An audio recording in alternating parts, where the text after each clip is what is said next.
ភាពខុសគ្នារវាងការទិញទំនិញពីប្រទេសចិនជាមួយ app ចិននិង app យ៉ាង Superchest ប្រសិនបើបងប្អូនធ្វើការបញ្ជាទិញជាមួយនឹង app ចិនគឺត្រូវតម្រូវឲ្យបងប្អូនចេះភាសាចិនឬក៏ប្រើប្រាស់វីសាការផ្ទាល់ខ្លួនដើម្បីធ្វើការទូទាត់ប្រាក់មួយវិញទៀតនៅពេលដែលទំនិញរបស់បងប្អូនជួបប្រទះជាមួយនឹងបញ្ហាខុសពណ៌ខុសទំហំបងប្អូនប្រកាសជាមិនដឹងទេថាត្រូវដោះស្រាយបញ្ហាទាំងអស់នោះតាមរបៀបណា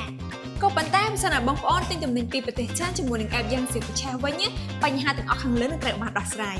app យ៉ាង Superchest គឺជា app ដែលបង្កើតឡើងដោយកូនខ្មែរដែលមានប្រព័ន្ធបច្ចេកវិទ្យាទំនើបនិងទាន់សម័យងាយស្រួលក្នុងការប្រើប្រាស់ហើយមិនតម្រូវបងប្អូនត្រូវចេះភាសាចិនឬក៏មានវីសាការផ្ទាល់ខ្លួននោះទេនៅក្នុង app មានដល់ទៅ3ភាសាសម្រាប់បងប្អូនជ្រើសរើសភាសាខ្មែរភាសាចិននិងភាសាអង់គ្លេសហើយការទូទាត់ប្រាក់កាន់តែមានភាពងាយស្រួលនិងសុវត្ថិភាពខ្ពស់គ្រាន់តែបងប្អូនធ្វើការ top up តាមរយៈកុងធនាគារមួយណាក៏បានដែលជាដៃគូ KXQR